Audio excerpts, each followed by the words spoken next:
Today is our 7th Sunday, continuing our look at great peacemakers, true stories from around the world. Our 2 peacemakers today include Henry Salt, whose writings influenced many individuals, including Mahatma Gandhi, and Albert Schweitzer, a great physician and teacher. They are 2 leaders who advocated for valuing all life instead of just human life.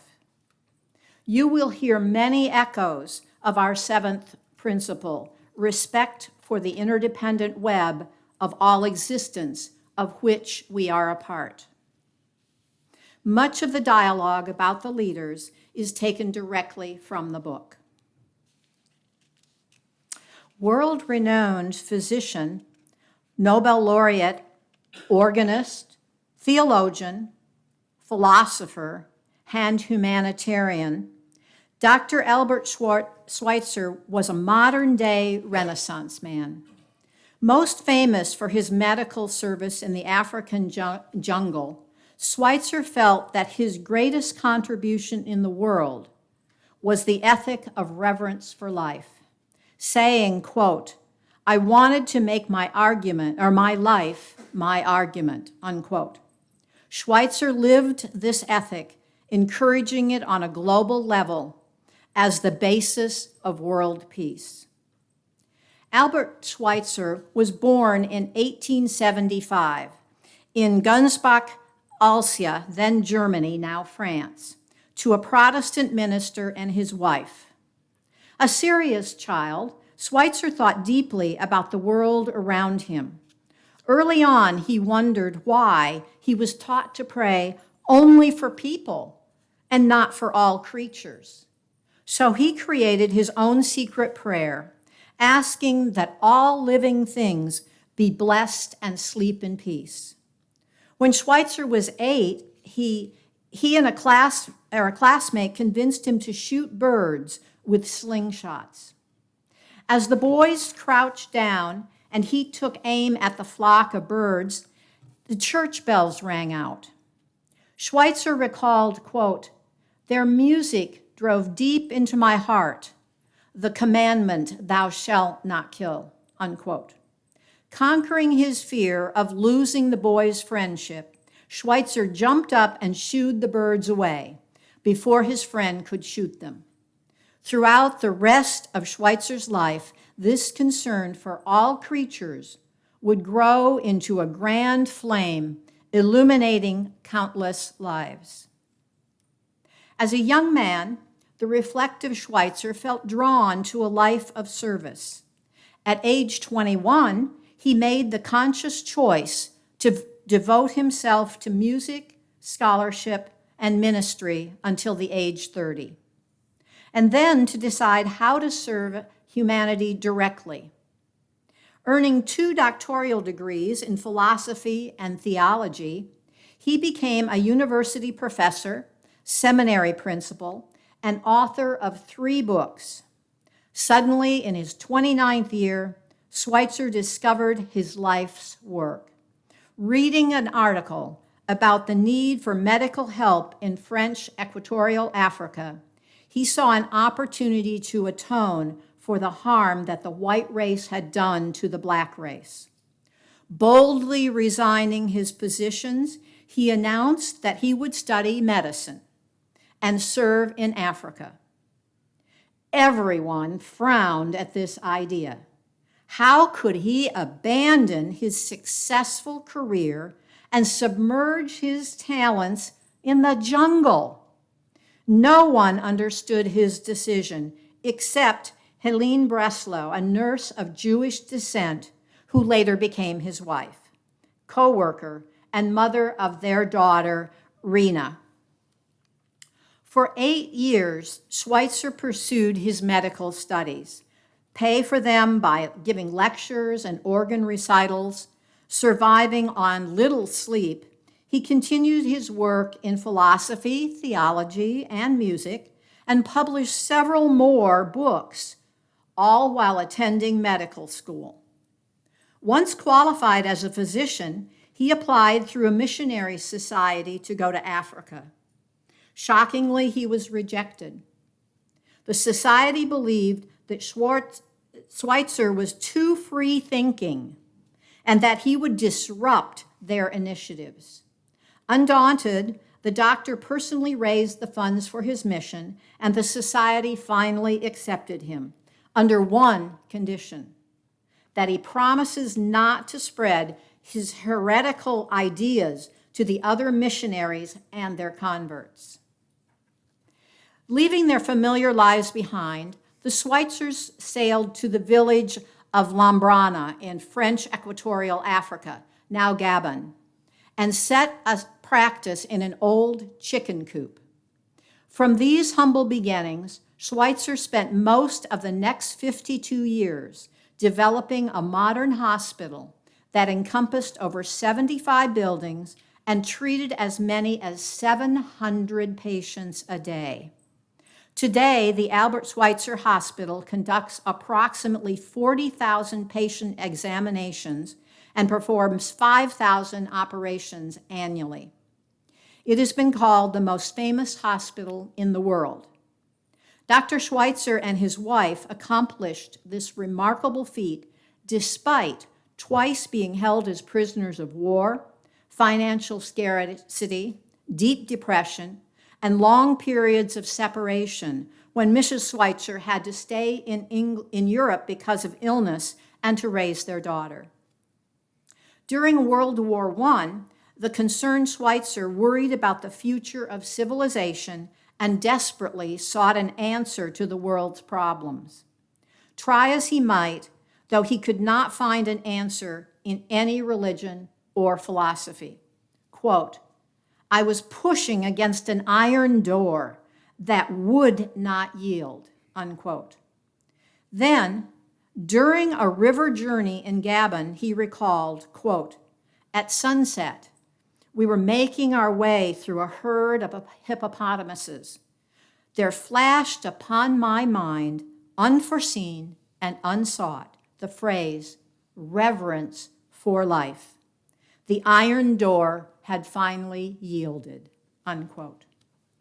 Schweitzer explained, quote, "The fundamental fact of human awareness is this: I am life that wants to live in the midst of other life that wants to live. A thinking man feels compelled to approach all life with the same reverence he has for his own. Thus, all life becomes part of his own experience. From such a point of view, good means to maintain life, to further life, to bring developing life to its highest value. Evil means to destroy life, to hurt life, to keep life from developing. If a man has been touched by the ethic of reverence for life, he injures and destroys life only under a necessity he cannot avoid, and never from thoughtlessness.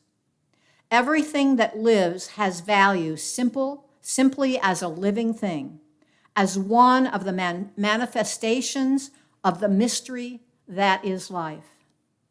Schweitzer believed a person living the principle of reverence for life would, for example, lift a worm that was stuck on the hot, dry pavement and gently return it to the cool, damp soil, or extend a twig to a moth struggling on the surface of a pond so that it could climb aboard and save itself. Through compassionate actions, he believed that a person would develop a deeper and more harmonious relationship with the world and its wonders.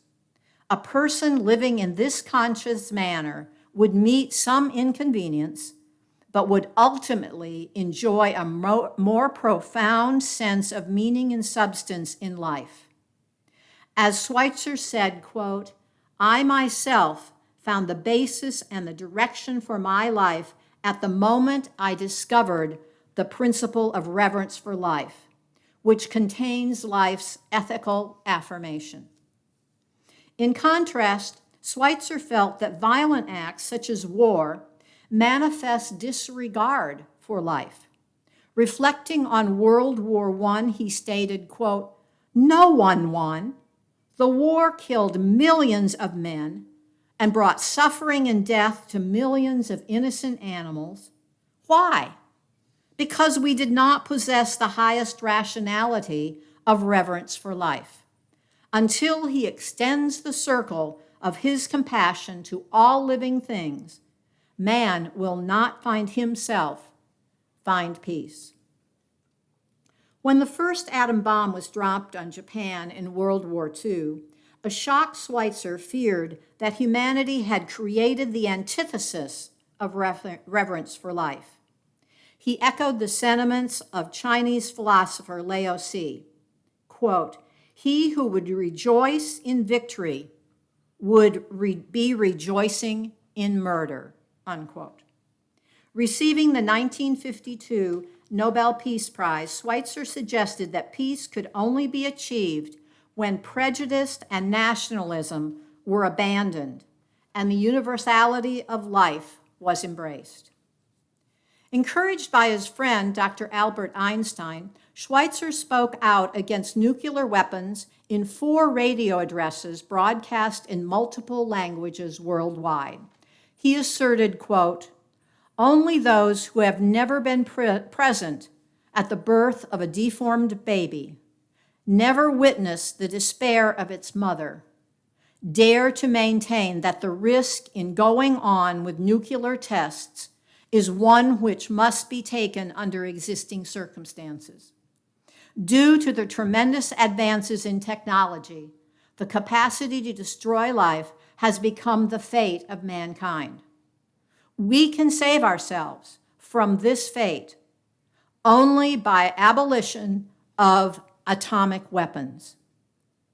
Although initially the U.S. government considered Schweitzer an adversary to its policies, when President John F. Kennedy signed the 1963 Nuclear Test Ban Treaty with the Soviet Union, the White House issued a press release citing a letter from Schweitzer to Kennedy congratulating him for taking this historic step toward world peace.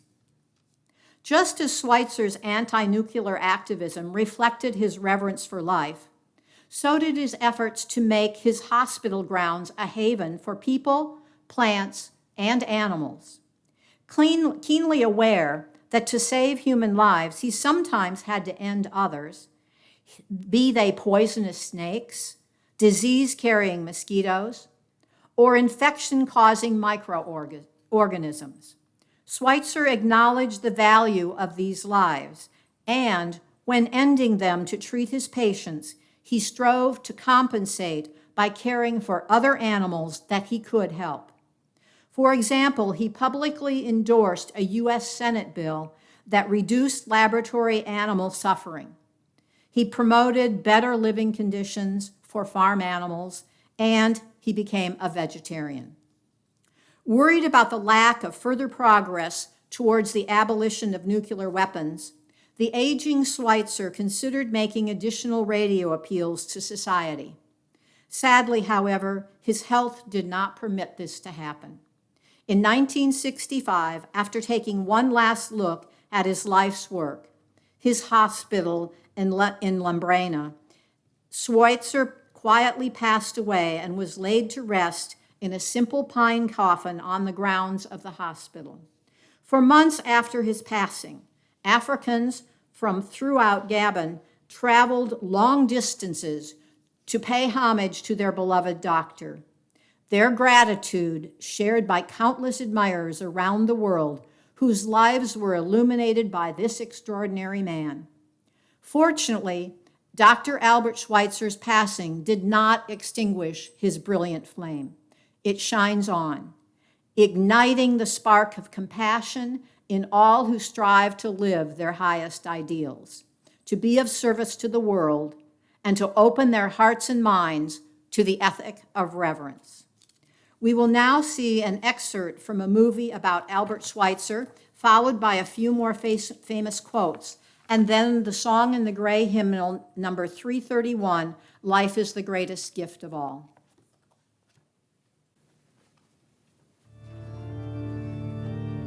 After extensive studies of the scriptures and the historical materials, I have concluded that Jesus did not understand himself to be the Messiah. That he was mistaken when he predicted the end of the world during his own lifetime, and that many of the accounts of the Last Supper were creations of the early church writers.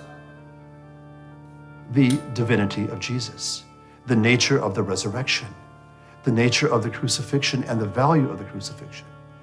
All of these were brought up by Schweitzer for question, and many people were upset. But I understood you. You were drawn to the Jesus who fed the hungry and healed the sick. It struck me as inconceivable that I should be able to lead such a happy life, while so many people around me struggled with sorrow and suffering. I want to free myself from this bourgeois life that would kill all the humanity in me. I am suffocating. I must free myself.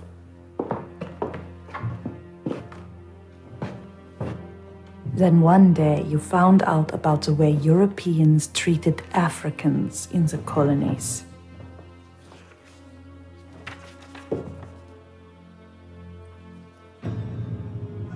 If only half of the cruelties reported were actually committed there, no responsible person could remain a calm observer. I've got to do something. It was then I knew our paths would unite. But there was one obstacle in the way: the Paris Mission Society. The Paris Missionary Society controlled who went to Africa and to other mission fields and who did not. They had read what you had written about the historical Jesus, and they did not like it one bit.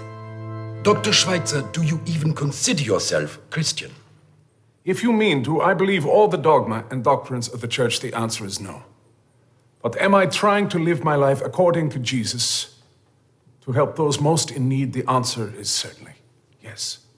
While we admire your willingness to serve, we have read your theology, and quite frankly, we find it disturbing.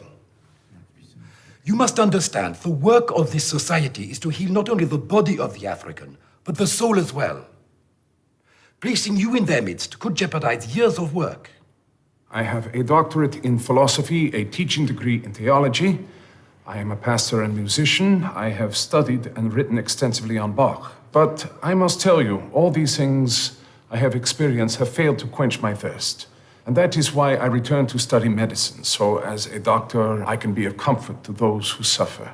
For I have come to believe the sole truth and happiness consists in serving God wherever he needs us, and I believe where I am needed most is Africa. He went one by one to the members of this Paris Missionary Society. He spoke with them in some impassioned and personal way and helped to convince them that he wasn't such a bad guy after all. And then he promised that he would go and do his medical work, and he himself would remain as silent as a fish. I saw important people become like children in the presence of my father. Oh, you could be very persuasive. Dr. Schweitzer, after deliberation, we have decided, reluctantly, that we will allow you to go to Africa, on one condition, that you promise only to practice medicine. You are not to preach or teach your radical notions to the Africans in any way. I agree. After that meeting, you wrote me, But what will be my fate? I go there to be with Jesus. He may do with me what he will, and I will find out what those words mean that Jesus said, "Who loses his life for me and for my word, he will keep it." Hallelujah.